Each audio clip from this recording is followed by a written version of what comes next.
Al-Hikam pasal 48. Jangan mengadu kepada selain Allah. Assalamualaikum warahmatullahi wabarakatuh. Innal hamdalillah wa salaman. Amma ba'da. Hadirin yang dimuliakan Allah.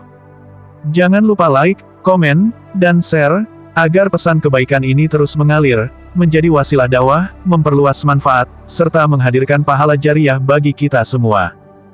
Semoga setiap kebaikan yang disebarkan dicatat sebagai amal saleh dan menjadi keberkahan di dunia serta akhirat. Hadirin yang dirahmati Allah. Pada kesempatan yang mulia ini, marilah kita menyelami hikmah agung dari Al-Hikam pasal 48 karya Imam Ibnu Athaillah As-Sakandari rahimahullah. Sebuah pasal yang menancapkan tauhid secara halus namun menghunjam ke dalam relung hati, mengarahkan orientasi pengaduan, permintaan, dan sandaran hidup seorang hamba agar murni hanya kepada Allah Subhanahu wa Ta'ala. Imam Ibnu Athaillah menyampaikan makna yang sangat dalam. Jangan sekali-kali engkau mengangkat kebutuhan dan keluh kesahmu kepada selain Allah, sebab Allah lah yang mendatangkan kebutuhan itu kepadamu. Maka bagaimana mungkin makhluk dapat mengangkat sesuatu yang justru diletakkan oleh Allah sendiri? Ini bukan sekadar larangan lisan, tetapi pendidikan hati. Bukan berarti Islam melarang sebab-sebab, ikhtiar, bekerja, berobat ke tabib, dokter, meminta nasihat kepada seorang ustadz, bertanya kepada ahli zikir, membantu atau meminta bantuan manusia. Namun yang dilarang adalah bergantung dengan hati, menggantungkan harapan secara mutlak, dan menaruh keyakinan seolah-olah makhluk memiliki kekuasaan mandiri di luar kehendak Allah. Hadirin yang dimuliakan Allah. Setiap musibah, kesulitan, dan kebutuhan sejatinya adalah undangan Allah agar hamba kembali kepadanya. Ketika Allah menurunkan kesempitan, sesungguhnya Dia sedang membuka pintu munajat. Namun seringkali manusia keliru, pintu langit dibiarkan terbuka, tetapi ia justru berlari mengetuk pintu makhluk. Padahal, semua makhluk secara hakikat sama-sama lemah, sama-sama membutuhkan Allah.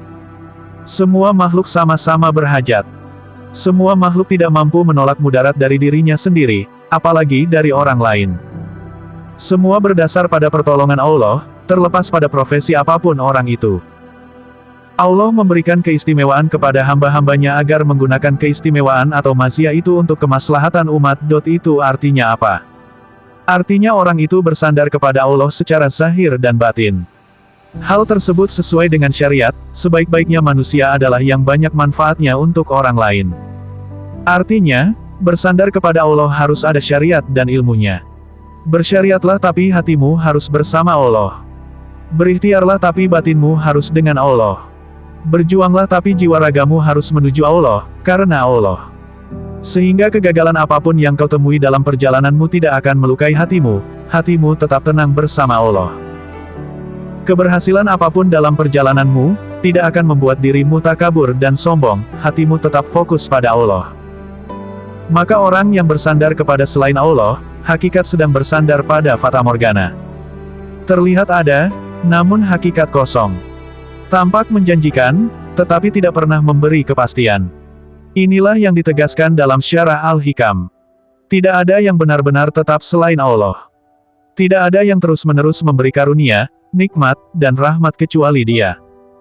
Hadirin yang dirahmati Allah. Perkataan para salaf dalam pasal ini sangat mengguncang jiwa. Wahb bin Munabbih meriwayatkan firman Allah kepada Nabi Daud, alaihi salam, yang maknanya sangat tegas.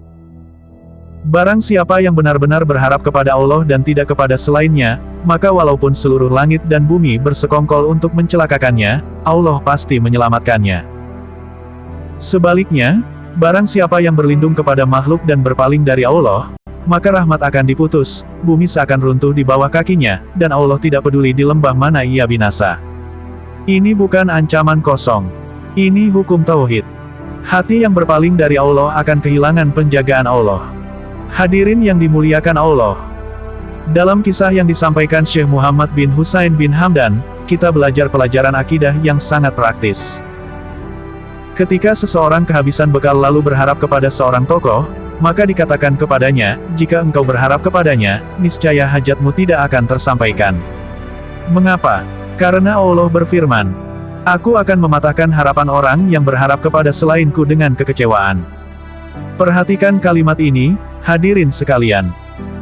Bukan sekadar tidak dikabulkan, tetapi dipatahkan dengan kekecewaan, agar hati itu sadar, agar tauhid itu kembali lurus, agar sandaran itu kembali benar.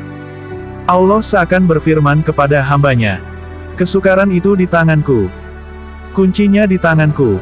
Pintuku selalu terbuka. Mengapa engkau mengetuk pintu lain? Hadirin yang dirahmati Allah. Allah bukan Tuhan yang bakil. Dunia dan akhirat miliknya. Kekayaannya tidak berkurang walau seluruh makhluk meminta sekaligus. Allah memberi bahkan sebelum diminta.